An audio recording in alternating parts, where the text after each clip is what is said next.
السلام عليكم ورحمة الله تعالى وبركاته. مرحبا بكم معايا مرة أخرى وصفة جديدة من شيوات منى. اليوم إن شاء الله كما شفتوا معايا غادي نقدم لكم واحد الوصفة صحية اللي ممكن ديروا على وليداتكم ياكلوها اللي ما كياكلوش لكم هذه المكونات، وكذلك مقوية جدا. المقادير ديالها كما كتشوفوا معايا. غادي نحتاج هنا عندي هنايا إلان اللي تقريبا كلشي كيعرفوا. هنا إلان كيكون محمر شوية مطحون. عندنا كذلك الشوفان غادي نطحنوه من بعد. وعندي هنايا حبة حلاوة، وعندي كذلك شوية ديال النافع حتى هما غادي نطحنهم. وهنا عندي كذلك الزنجلان غادي نحمرو شوية وغادي نطحنو حتى هو. وهنا كذلك اللوز، واللي بغا كذلك ممكن يزيد حتى الكركاع. وهنايا التمر. بالنسبه للتمر ضروري ناخذ واحد الكميه. وبالنسبه لهذا التمر اللي كيكون شويه معسل، انا غادي ناخذو، غادي نحيد ليه العظم وغادي نديرو نفورو في الكسكاس حتى كيولي معسل باش نجمع به هاد المكونات كامله اللي كتشوفوا معايا. وغادي نضيف كذلك شويه ديال العسل. بالنسبه لدابا غادي نمشي نحمر اللوز، نحمرو شويه في الفران ونطحنو حتى كيولي ليا بودره. وكذلك بالنسبه للزنجلان حتى هو غادي ندير ليه نحمرو ونطحنو. بالنسبه لحبه الحلاوه والناف ما غاديش نحمرهم، غادي نخليهم غير هكايا بطبيعه الحال كيكونوا منقيين. وغادي نطحنهم مزيان. وغادي نطحن كذلك الشوفان حتى هو ما غاديش نحمرو، غادي نخليه هكايا ونطحنو. وغادي ندوزو نشوفو الخطوه المواليه. ناخذوا هنا التمر ديالنا من بعد ما كنحيدو ليه هكايا العلفه، وغادي نديرو هكا في واحد الكسكس وغادي نغطيه بواحد السلوفان وغادي نخليه حتى كيتعسل مزيان تدخل مع الطياب. ونتلاقاو من بعد.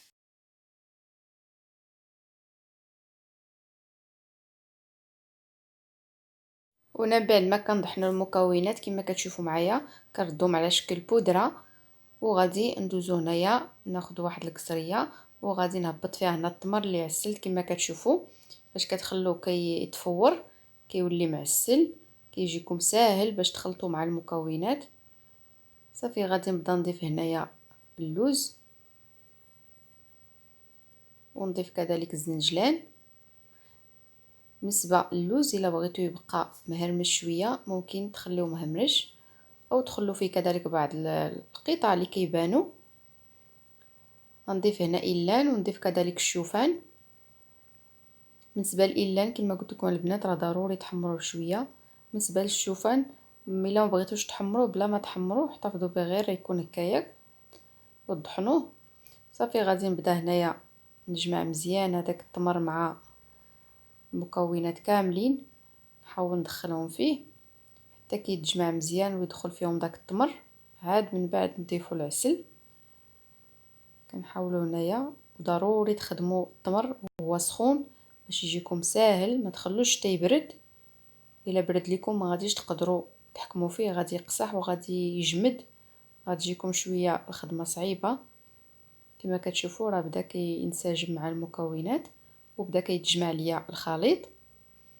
وكذلك الا بغيتو تضيفوا الشوكولات ممكن تضيفوا كذلك واحد 2 معالق كبار ديال الشوكولات اختياري، يكون غير الشوكولات اللي من النوع اللي كيكون جيد مثلا بحال النوتيلا. وتضيفوا واحد 2 معالق كبار غير هكا باش يبغوا الوليدات. او ممكن تخلوه حتى كتجمعوه عاد ديروا لهم هكايا تزينوه بالشوكولات. هنا كما كتشوفوا معايا من بعد ما كنجمع الخليط كيولي مجموع، كيدخل داك التمر كامل في المكونات وكيتجمع لي على هذا الشكل. وكنضيف العسل اختياري كما قلت لكم، ممكن تضيفوه ممكن تستغنيو عليه. انا ضفت واحد الكميه اللي قليله صافي وغادي نعجنو مزيان مع الخليط حتى كيدخل داك العسل.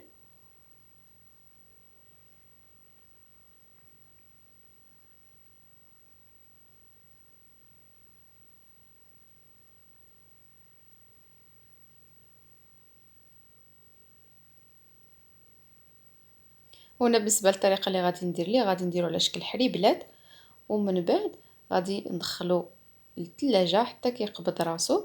عاد غادي ندوز معكم نوريكم الطريقه باش غادي نزينو. غادي نخليه هنا شويه في الثلاجه حتى يقبض راسو، عاد ندوز نزينو. انا هنا غادي نزينو بالزنجلان، ولكم الاختيار على حسب الطريقه ديال التقديم. ممكن تقدموه على شكل كنقولوا على شكل بحال التمره ديروا على شكل حريبيل صغيور على شكل تمره. هنا من بعد ما كنخليوه في الثلاجه حتى كيقبض راسو شويه ويبرد لينا، وغادي نزينو انا بالزنجلان. وانتم ممكن تزينوه باي حاجه بغيتو، كما قلت لكم الا بغيتو تقدموا للوليدات ديروا ليه الشكلاط، يعني قطعوه قطع صغيره وغمسوه في الشكلاط، وزينوه كذلك بالفيرميسيل او اي حاجه نتوما بغيتوها تزين لكم. كما ديما كنقول لكم تزيين حسب الرغبه ديالكم، وكذلك باللي متوفر عندكم في الدار.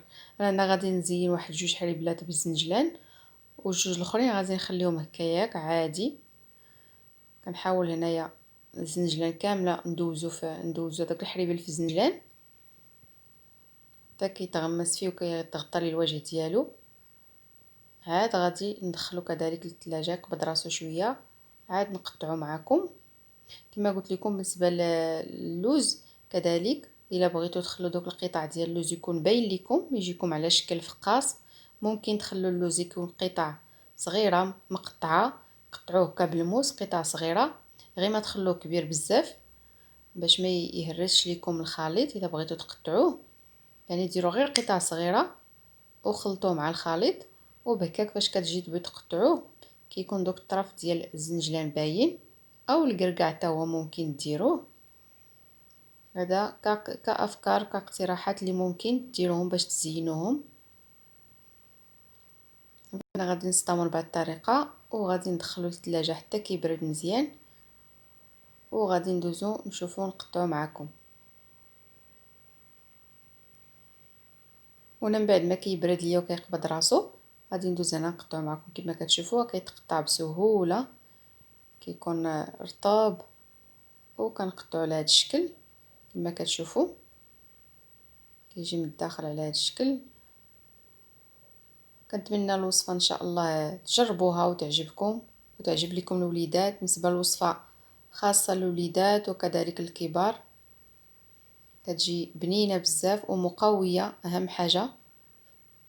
غادي نستمر انا بهذه الطريقه ونخليكم مع الشكل النهائي.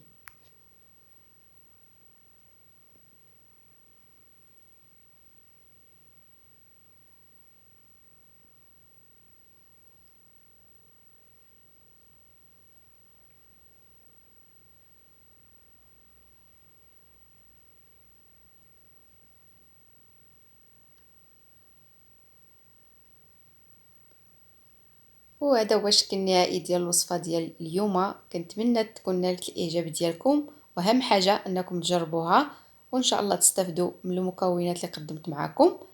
وما تنساوش تبارطاجوا الفيديو مع العائله والاصدقاء. ولا عجبكم الفيديو ديال اليوم تخليو لي لايك وتخليو لي كذلك الاقتراحات ديالكم، وفي التعاليق ان شاء الله كلشي غنجاوبو. وكنتمنى ان شاء الله الفيديو ديال اليوم يكون نال الاعجاب ديالكم، عجبتكم الوصفه كذلك. وهنا كنكون وصلت لنهايه ديال الفيديو، وغادي ان شاء الله نخليكم ونضرب لكم موعد فيديو جديد وصفه جديده باذن الله. الى اللقاء.